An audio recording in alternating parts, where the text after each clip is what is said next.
Hello students, I am S.T. Pandey, your business study teacher.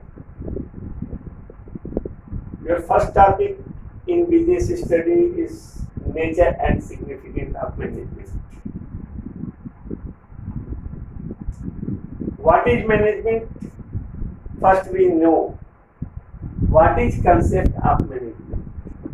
Concept of management का विचार क्या है, इसके थॉट क्या है. Management is a process of getting things done effectively and efficiently. In this statement you work two main words, effectively and efficiently. Any process that is effective and efficiently, then that is good management. Then you know what is process. Process, it is because it includes the activities of function perform the get thing done. It means हमको क्या हम जो management कर रहे हैं इसकी क्या प्रक्रिया है, ये हमको जो दिया गया इसको हम किस प्रकार से परफॉर्म करके हम अपनी प्रोसेस को बेटर से बेटर बना सके. Management takes important decision like what to do, when to do, how to do, where to do, and most important who will be do. किसी भी प्रक्रिया को करने के लिए चार इन बातों की आवश्यकता होती है. इसमें what to do, हमें क्या करना है, when to do, हमें कब करना है, how to do, हम कैसे करेंगे, where to do, कहाँ करना है, एंड सबसे महत्वपूर्ण बात उस प्रोसेस को कौन करेगा, who will do. It is main thing of process. किसी भी प्रक्रिया को जानने के लिए चीजें होती हैं. हम जानना चाहते हैं, हम करेंगे कि हम क्या कर, पहले हमको एक किसी मैनेजमेंट के लिए सबसे पहले चीज होती है कि हम क्या करेंगे, कौन करेगा, कैसे करेगा, और सबसे आखिरी चीज है कि किसके द्वारा वह कार्य किया जाएगा. Second point, effective. Effective means completing assigned task or achieving target or goal. Effective means प्रभावशाली ढंग से जो हमें टास्क दिया गया, हमें जो कार्रवाई सौंपी गई, जो हमें कार्य सौंपा गया, उसको हम किस प्रकार से हम करेंगे. Achieving the target or goals. प्रभावशाली ढंग से किसी भी कार्य को करना मैनेजमेंट का यह प्रथम कार्य. फिर उसके बाद है इफिशिएंट.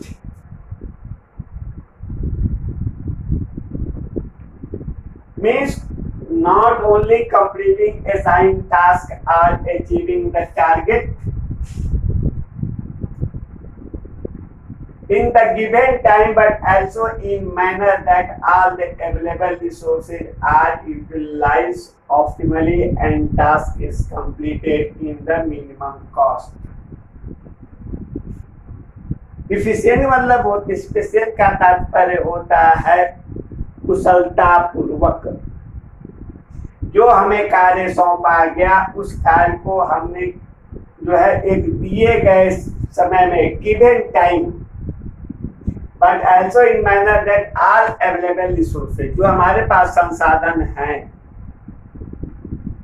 उपलब्ध संसाधनों के द्वारा हम उस कार्य को एक नियत समय के अंतर्गत उसका अधिकतम उपयोग करते हुए न्यूनतम लागत पे हम जो कार्य करते हैं, दैट इज इफिशिएंट. इस प्रकार से हमें तीन चीजों को मिला करके हमें ये एक मैनेजमेंट को पद दिखाता है कि एक मैनेजमेंट किस प्रकार से अच्छे ढंग से चलाया जा सकता है। तो इस मैनेजमेंट को समझने के लिए हम कुछ इसमें बहुत सारे डिफिनेशंस दिए गए हैं, लेकिन हम सारे डिफिनेशन को न दे करके एक सबसे मोस्ट इम्पॉर्टेंट डिफिनेशन है जिसको कि हम बिजनेस स्टडी में फादर ऑफ बिजनेस मैनेजमेंट के नाम से हम जानते हैं, F.W. टेलर। इनका सिद्धांत हम आगे चल के पढ़ेंगे नेक्स्ट चैप्टर में, बट इनके द्वारा दी गई definitions, management is the coordination all resources through the planning, organizing, directing and controlling in order to attain state objective। ये एक प्रक्रिया इन्होंने जो है बताई कि मैनेजमेंट इज कोऑर्डिनेशन। कोऑर्डिनेशन का तात्पर्य होता है एक दूसरे के साथ मिलकर के काम करना। ऑल थ्रू जो उपलब्ध हमारे पास रिसोर्सेज है उनको planning, organizing, directing and controlling. Planning means योजनाबद्ध तरीका, ऑर्गेनाइजिंग संगठित रूप से, डायरेक्टिंग दिशा निर्देश दे करके, and controlling, it is most important point, controlling नियंत्रण। In order to attain state objective, उसको हम किस प्रकार से दिया गया है मैनेजमेंट को, हम ये हमारा जो है एक सफल मैनेजमेंट के लिए F.W. टेलर द्वारा दी गई डिफिनेशन है। यहाँ पे एक वर्ड आया है कोऑर्डिनेशन। यहाँ पे दो शब्द मिलते हैं, coordination and cooperation. You have heard this word coordination and cooperation। There is very similar differences between coordination and cooperation. So many students confuse on these two words, coordination and cooperation. Cooperation means work together in a particular department, that is cooperation. Coordination means all departments can do their work together. There are very many types of department in many companies. So we organize all departments and we take their thoughts. That is coordination. इसको हम हिंदी में इस प्रकार समझ सकते हैं, cooperation का अर्थ होता है सहयोग।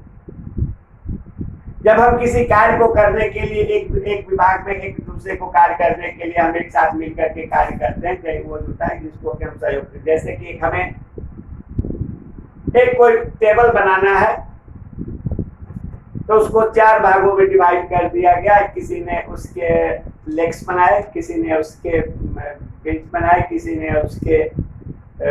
ने उसको पेंट किया, सभी मिल करके एक जो टेबल बना दिया। दैट इज कोऑपरेशन, सबके सहयोग से। कोऑर्डिनेशन उसी टेबल का बनाने के लिए जब हम परचेजिंग, लकड़ी खरीदने के लिए, सामान खरीदने के लिए, परचेजिंग डिपार्टमेंट, सेल्स डिपार्टमेंट और भी डिपार्टमेंट का जब हम एक दूसरे के साथ हम मिल करके वर्क करते हैं, that is coordination. It means very similar differences between coordination and cooperation. It is the ये आपका कंसेप्ट ऑफ मैनेजमेंट हुआ। इस मैनेजमेंट को समझने के लिए हमको आगे चल करके ये जो इसमें 4 बातें आपको लिख दी गई, planning, organizing, directing and controlling. ये हमारा मैनेजमेंट का एक प्रोसेस है। इसमें एक प्रोसेस और भी आती है, स्टाफिंग, जो कि हम आगे आगे एक अलग चैप्टर के रूप में पढ़ेंगे। ये हमारा मेन है कंसेप्ट ऑफ मैनेजमेंट। जब हम कंसेप्ट ऑफ मैनेजमेंट समझ लेते हैं तो हम आगे इसके जो है मैनेजमेंट की विशेषताओं को हम समझ पाते हैं।